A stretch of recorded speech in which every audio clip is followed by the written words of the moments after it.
This week on Supercars Talk, it looks like there's going to be a lot more wildcards in 2025. I sit down with Scott and go through the season gradings for the back half of the field, and GRM is having a grand sale of TCR cars.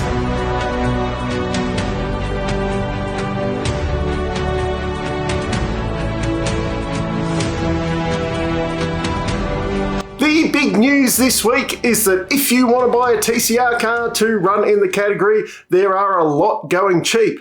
GRM is having a grand sale of all their second-hand TCR cars. Now that they've built all those brand new Peugeots for themselves to race, they're getting rid of all the cars that they've got in their inventory. So there's 10 cars up for grabs.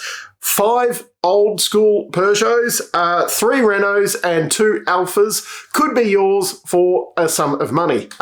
If you need to apply or if you need to ask, you probably can't afford them. But apparently they are going cheap. You will not be competitive, but you can get into a category that will now be on the Supercars bill next year. Anyway, the actual big news this week is it looks like they might be slackening off the wildcard rules for next year. In previous years, you could run up to 3 rounds plus the Enduros, where then over the last couple of years, they have limited it to 1 solo round and then the 2 Enduro rounds. It looks like next year, they may be slackening it off so that you can do 2 solo rounds, but the intention will be that you run you're doing an enduro campaign, so you've got 2 drivers and you run a solo round for each of those drivers. So I think the intention is that, say, Zach Bates and Craig Lowndes will get to have a go around in the super cheap car. It won't be that Zach Bates gets to do 2 solo rounds. In my opinion, I think I'd love to go back to where you could run multiple, say, 3 solo rounds plus the endurance campaign and really get some more cars in the field. I can see why they changed it, because you had guys not taking on Super 2, rather putting their money into a wildcard campaign rather than doing a Super 2. But Super 2 is fairly strong at the moment. There's a fair few cars out there, and the main game could do with a few more cars, and it does add a little bit of interest to the field, and it gives a good idea of where the guys are at. At least I think this is a positive step in the right direction, and there is some more talk of wildcards for next year. PremiAir have put their hands up and said that they're looking at doing a wildcard next year, essentially with Nathan Hearn. Not sure whether there will be a 3rd car at Bathurst or whether he'll go and do a solo round and then look at a co-drive with them. This will be a long time coming for Nathan Hearn making his main debut. Of course, he was looking at doing a wildcard, that GRM Bathurst 2020 entry, all the way back then in that very special year that was 2020. But he obviously that got killed at the post because Trans Am didn't give him enough points to get a super license, and they weren't given dispensation for it because of all the hoopla back then. Now apparently he's got enough super license points that he's ready to go. And of course, some other teams have flagged interest in doing wildcard programs next year, with Tickford, which could potentially be a double solo round and full endurance campaign with their Super 2 or a couple of their Super 2 drivers in the mix there for that one. MSR, which was looking at doing it last year, which didn't eventuate, but they have flagged that they want to do it again. And also, of course, Matt Charter they've already announced that they want to do the solo round and the full enduro campaign, which I'm not sure if I'd say if they get the opportunity to do the 2 solo rounds, that both of their endurance drivers will have a crack at a solo round and then do the endurance campaign. But I am excited to see more wildcards in the field. It just adds a bit more interest, and as I said, you get an idea where these people are at, because there's just so limited seats these days. And the last little bit of news before we get into the season rankings is that it looks like Blanchards could be buying an Erebus chassis as well. This would be the Blanchards' 4th chassis, because they have their 2 original original Gen 3 cars. Well, the original one that was for Todd Hazelwood, and then they built the one up for the Wildcard campaign at the endurance races later that year, which then became both of their race cars. And then they bought the Declan Fraser Tickford car to act as a spare.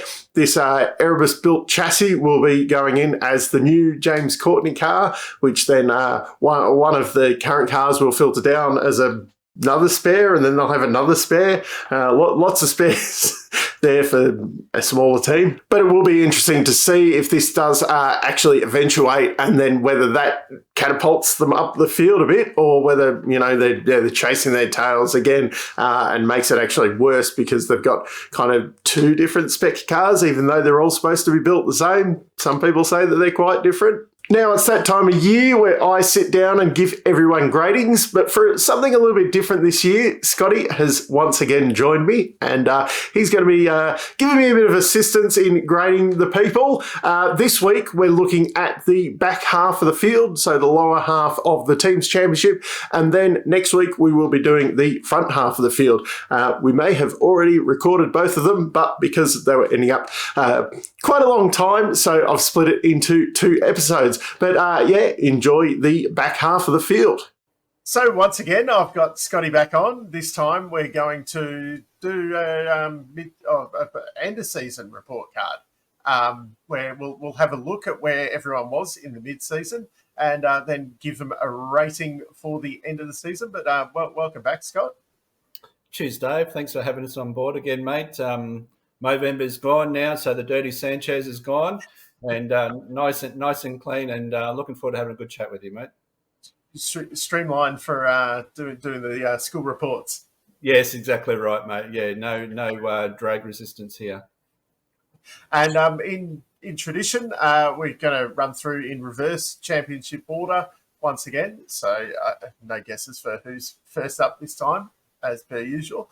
But also probably going to split this into 2 just to keep it a bit short and sharp, and to fill out the content calendar for me. So this the first one this week, and then keep an eye out for next week where we'll be doing the top half of the field. But here's our first team to review for the year. All right, first up, no, it's not the BJR B team. We're going to pair all of the BJRs together further up the field. Kicking off, it is the Blanchard Racing Team, who finished 12th in the team's championship, and a bit of a disappointing year from these guys. What do you reckon? They could qualify quite well, but then they just fade off quite quickly. Look at the last race. Both the cars are in the top 10. I think Aaron was 6th in the shootout there, and then end up coming 21st, something like that. So they've got 1 lap pace, but they just don't seem to be able to either keep the tyres on, or just racecraft or engineering. There's something quite not clicking with those guys. We saw last year, look what Todd did in the car last year. Same results, but you put him in the right car, and it's not the driver. I don't think it's the driver's the issue, but unfortunately they're down the back where we think they should be. Not should be, but where we expect them to finish. Yeah, I was surprised. Aaron did awesome in that top 10 shootout. Obviously, it was a little bit, because of what happened in the qualifying session that both of those guys got in there. But it was a very impressive lap, and I thought, okay, he'll start off the race and he'll actually run with front guys. But yeah, he nearly just fell like a stone back through the field. But it shows you. I would have thought Courtney qualifying up the front, because I think he did a few times at like Townsville, Adelaide, Surfers. He was in the shootouts.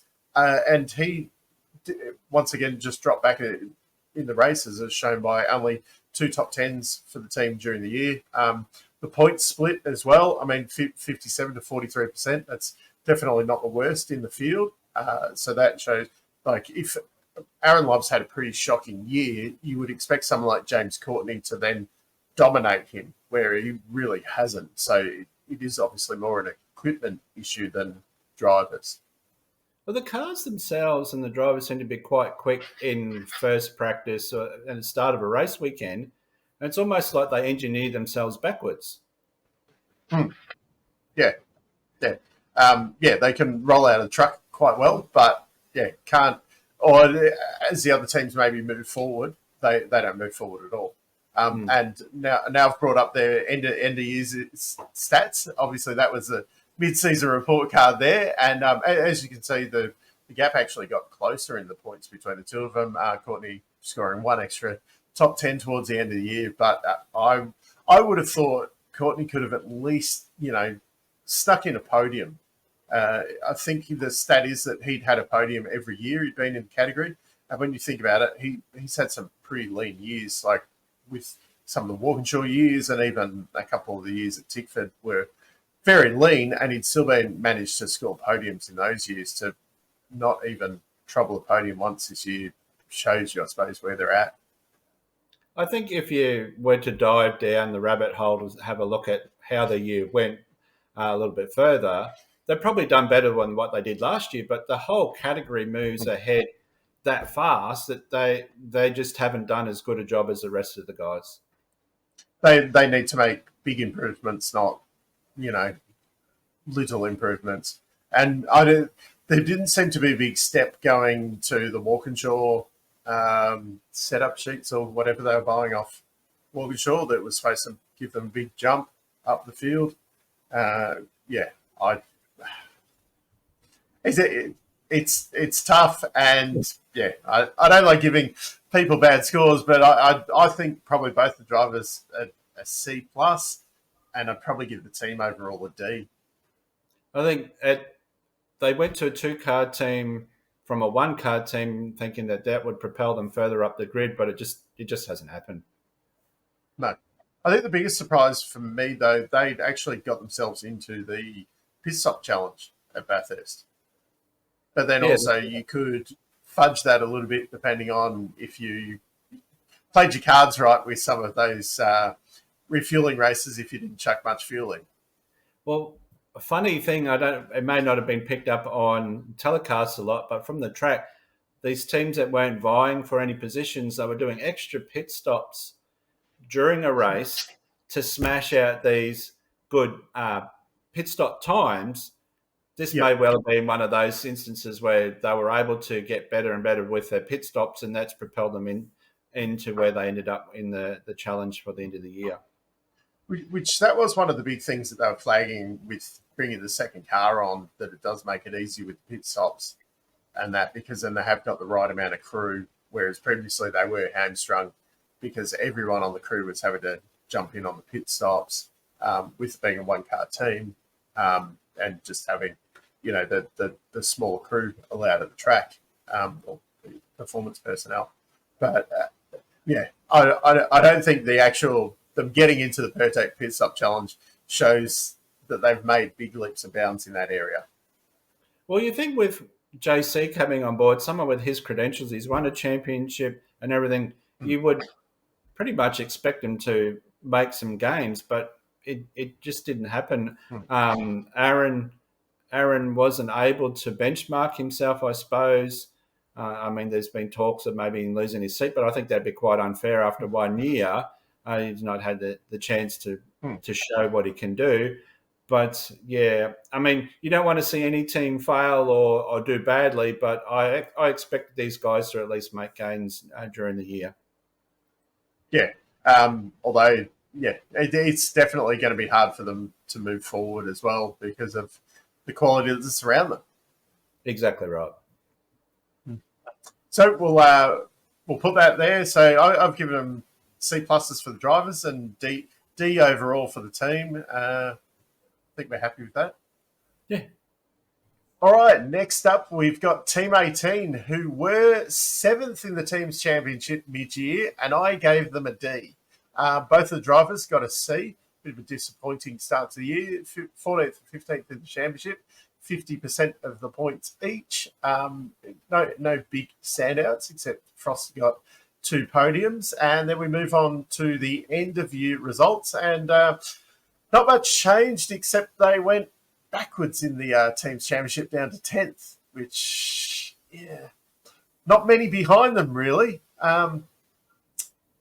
Disappointing end to the year. I would have thought that Dave Reynolds would have at least got a podium here. He showed a lot of speed at Bathurst, and every other time he had speed, like at Bathurst and Adelaide, he stuck it in the wall and seemed to lose speed over the weekend after that. Oh, you took the words out of my mouth. I mean, who would have thought that Dave would not have been on the podium all year? I mean, Mm, that's just crazy. Um, mm, I think when you look at the year that he's had and the team's had, and then how the year finished with that huge crash on the Friday at Adelaide on turn 8, is that a frustration thing? I know he put his hand up and said it was my fault, but mm, these guys are pushing 11 tenths in qualifying to mm, try and get up further up the grid to start these races, because unfortunately the championship is a real qualifying series. So if you're qualified down the back of the grid, you're going to have a hard time getting up the front. So they're pushing all the time. But mm. someone told me at the start of the year that Dave would not get on the podium. I would have slapped him across the face and said, "You're dreaming." I fully expected him to probably have one, two. I mean, I'd hate to look back at what I said at the start of the year, because I would have expected probably at least one, if not 2 or 3 wins, especially considering what he was doing at the Groves at the end of last year. I would have thought he would have been in the 10. I honestly did. Hmm. Unfortunate, but hopefully things go better next year. He's going to have a different teammate next year. Hmm. It's sad to see Frosty go, but maybe that's what the team needs. They need someone else new to come in. But I mean, Frosty had two seconds during the year too. So I mean, he hasn't forgotten how to Yeah. drive. And I think it's a little No. bit more about the engineering as well too. I mean, these Hmm. guys can hustle a car. They can qualify and race and get a result out of their cars, regardless of whether they're a pig or they're a good car. But something was amiss there this year. I mean, Yeah. brand new chassis gets wrecked again in Adelaide. A huge shunt up at Bathurst. This is how hard they're pushing to try and get results. And Hmm. unfortunately, sometimes it bites and you don't get the results that you're after. Yeah. And I suppose it shows that maybe Scott Pye wasn't the problem, and Anton's probably not going to be the answer. Well, depending, they maybe if they look at the 2026, maybe they are going to be that second Toyota team. Who knows? But I mean, that Yeah. they don't want to just make up the numbers. They're there to race and win. So unfortunately,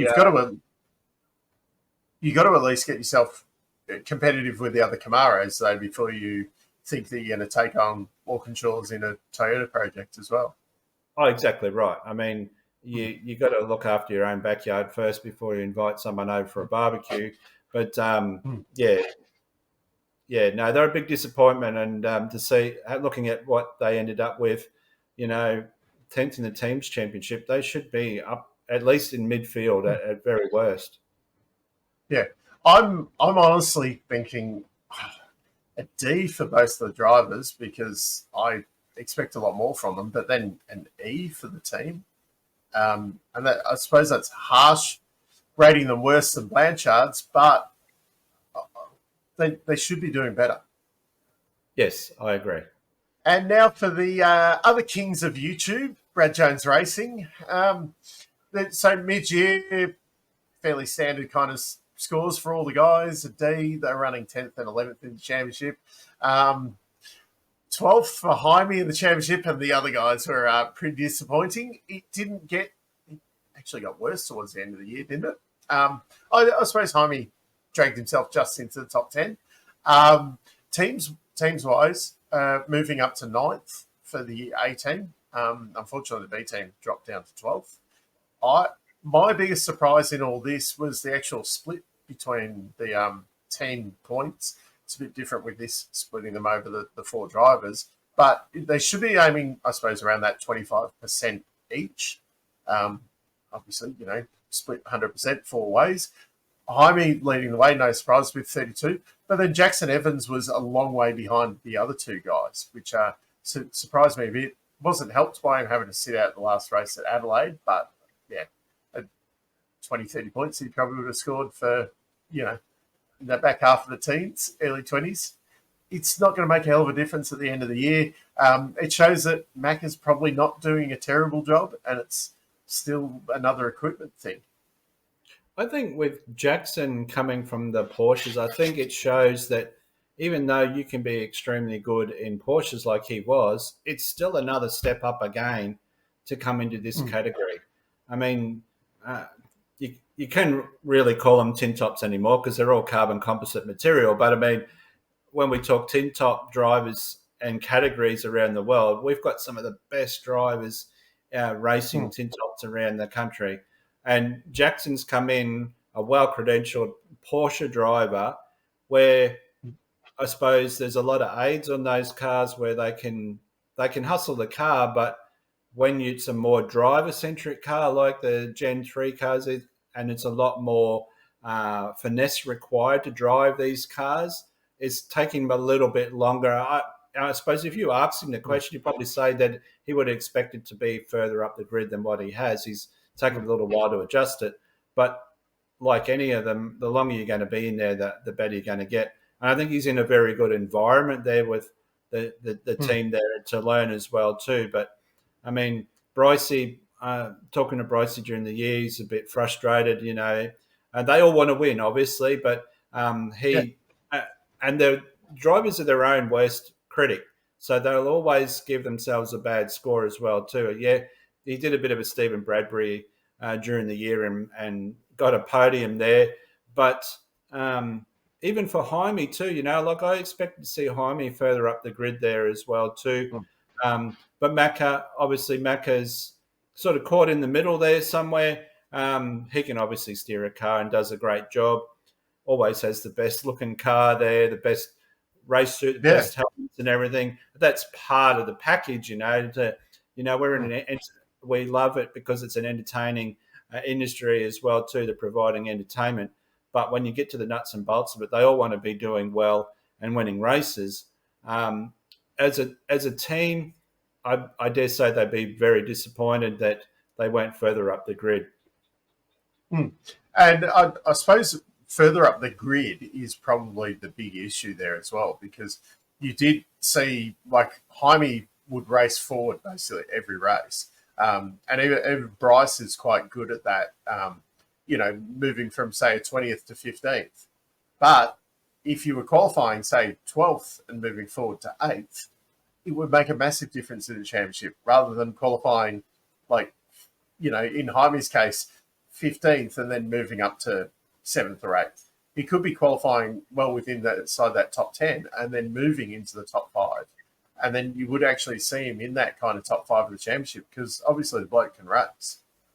Absolutely. And for some reason, as a team, they struggle in qualifying, but they've always got strong race cars. I don't know whether it's a setup philosophy or not, obviously they're all running the same chassis, but they all have their own engineering intricacies on how they go about doing that.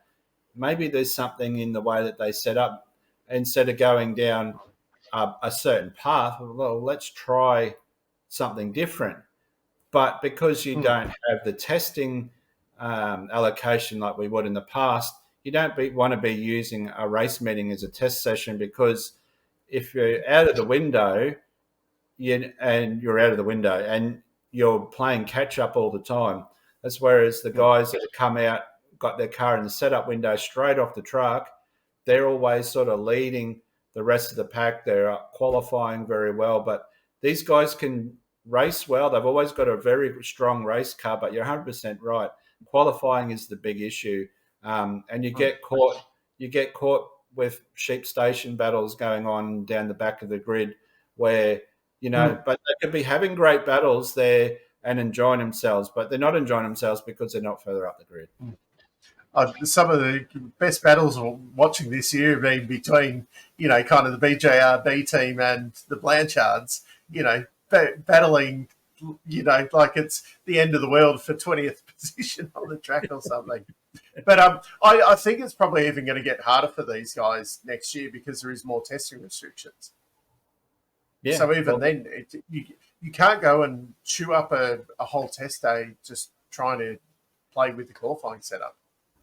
I suppose if you sort of delved into a little bit more to see whether the car behaved differently on a super soft compared to a hard tyre, but that's for another time. But I mean, certain cars, certain teams, the cars behave or react better or differently on depending on what the tyre is as well. Yeah, yeah. So, grading wise, Jaime, I'm going to give a B. I think the rest of the guys probably a C. Overall, I mean, the team, if it was just purely on racing and it was just the main guys, I'd probably be looking at a B. But with all the qualifying and everything, I reckon a C. Yeah, it's all encompassing, isn't it? It's the whole package. If they were qualifying further up the grid and not having to battle as hard, 100%, I'd agree. B every day of the week. All right, next up, we've got the two men with the best haircuts on the grid. I don't know. Do they deliberately do these haircuts for the promo shots each year? Well, mate, if you were doing just haircuts, it'd be E for both of them. Yeah. Him looks like he does his own, and and Jimmy looks like he just gets the old mate round the corner to do it for him. Yeah, but they seem to get worse every year, and it's only at the promo shots. Like you see them in person, and they don't actually look this bad. But, they don't. I don't know if it's a battle between them. Anyway, middle of the year, they were 9th in the team's championship, 8th and 20th in the championship. One of the bigger gaps between teammates with 60-40 on the points there, and poles, top tens, all the stats were heading in one side of the equation. And then for the end of the year, it didn't really get any better. They finished 8th in the team's championship, 7th for Jimmy Golding, which at the start of the year, there was virtually, even in my championship tipping, there were very, very few people had Golding in the top 10. Probably the biggest surprise for me was the gap between them. 20th for Tim Slade is kind of a long way off there. He seemed to get shafted sometimes with strategy and things like that, but also didn't seem to have the speed when it mattered. There seemed to be good qualifying speed to go backwards in the race. I'm not sure if that's a setup issue. Maybe they were playing with setups or something, but yeah, it just seemed to be very stacked in one way, the team results over the year. I think this year was a real learning year. They've got so many different engineers within the team. They've got the makings of having an awesome season next year. The engineering department there with Ludo, with Romy, and then the young fella Andrew, coming through the ranks as well too. So once they get their stuff together, I think these guys could be knocking on the top 10 regularly.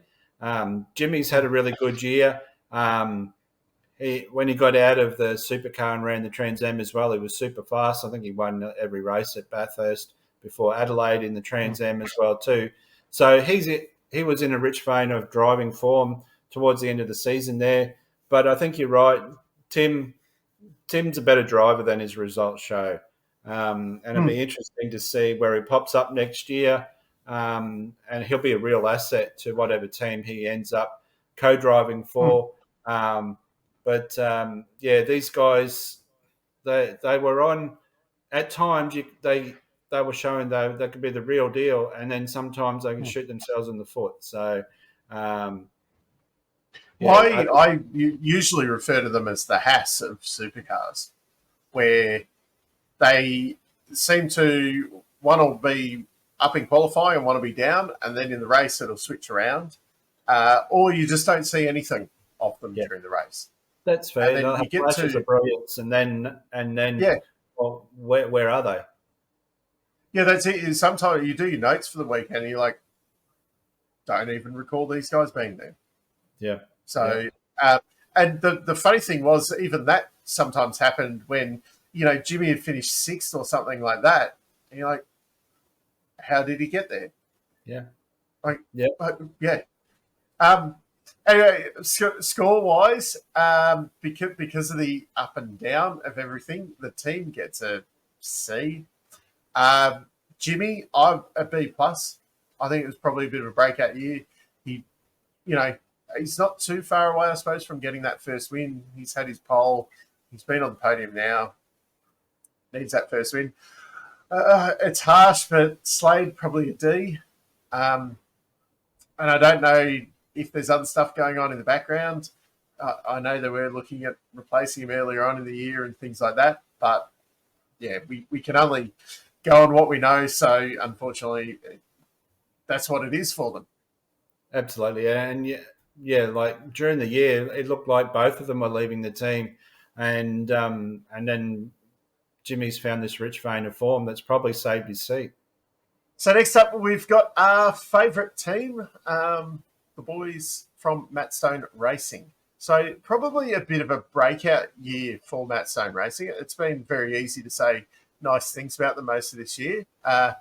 Nick Percat remembered how to drive this year. Obviously he just forgotten while he was at Walkinshaws. And bang, two wins.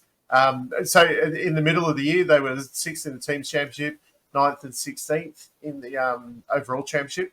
I was a bit surprised with these guys. The split on the points was actually quite close, considering you think like Nick's had quite an outstanding year, whereas I think this shows that Cam Hill's been the quiet achiever of the year. And then when you get to the end of the year, geez, did he finish strong, obviously, because the gap between them actually closed up.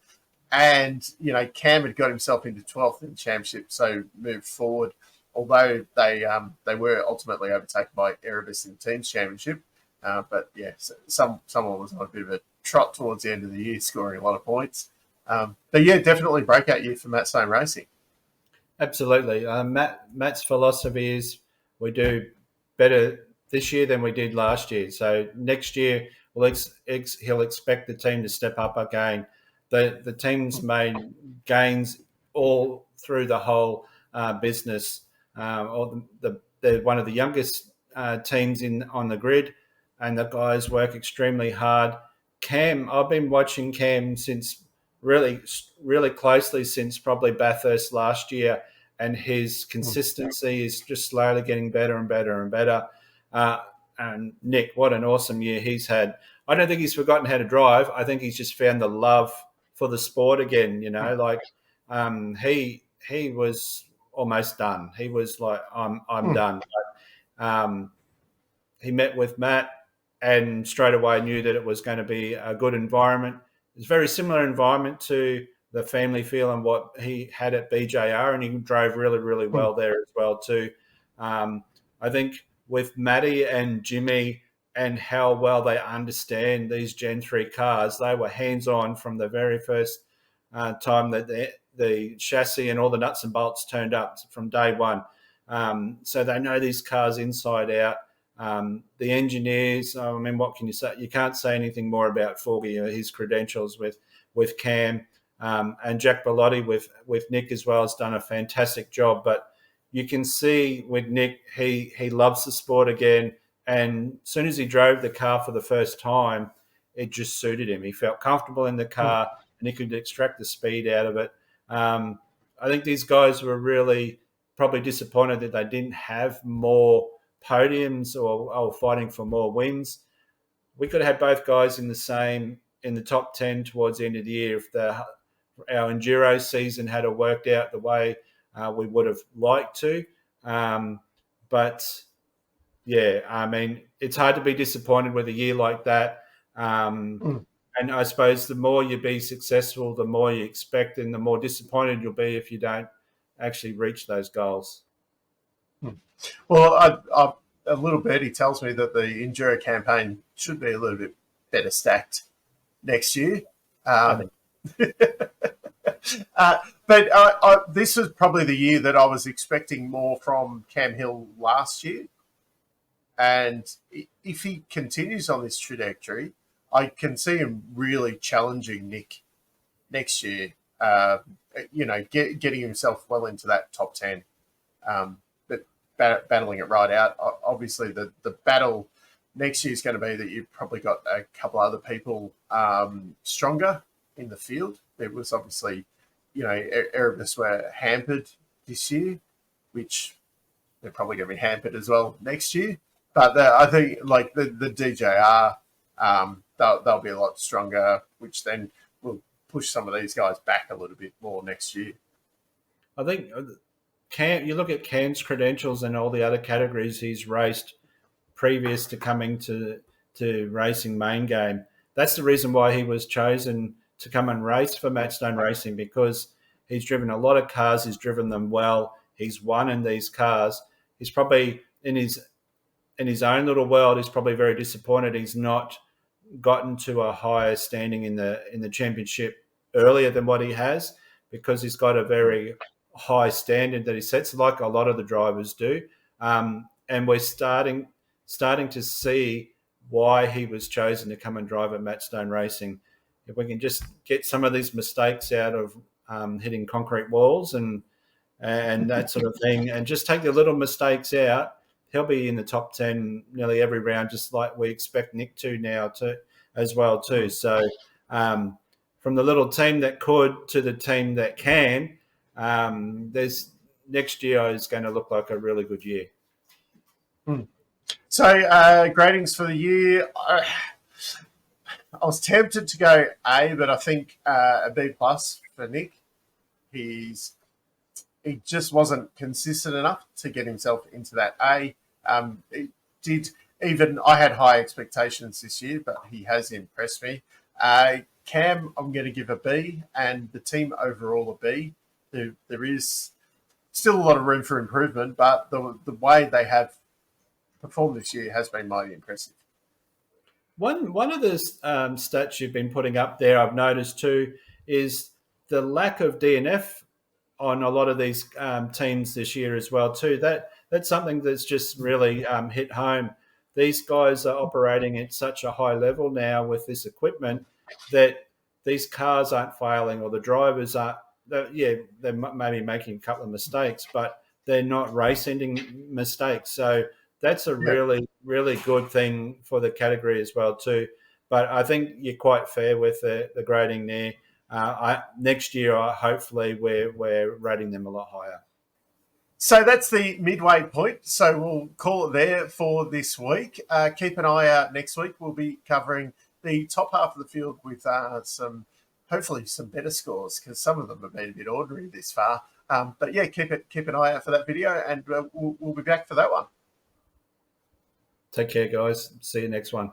So that's our rankings of the back half of the field. Many thanks for Scott joining me once again. He will be back next week as we do the front half of the field. Down in the comments, do you agree with what we said, or do you totally disagree? So some of the gradings probably will make more sense as we get to the top half of the field. It may seem that we've been a bit harsh, but then you can't give these guys an A when you're also giving the guys up the front an A. Did anyone get an A? I think there probably was a couple that maybe did. There was a couple of outstanding performers this year, but you'll have to wait till next week to see that one. Anyway, until next time, I'm still Dave, and I'll catch you later.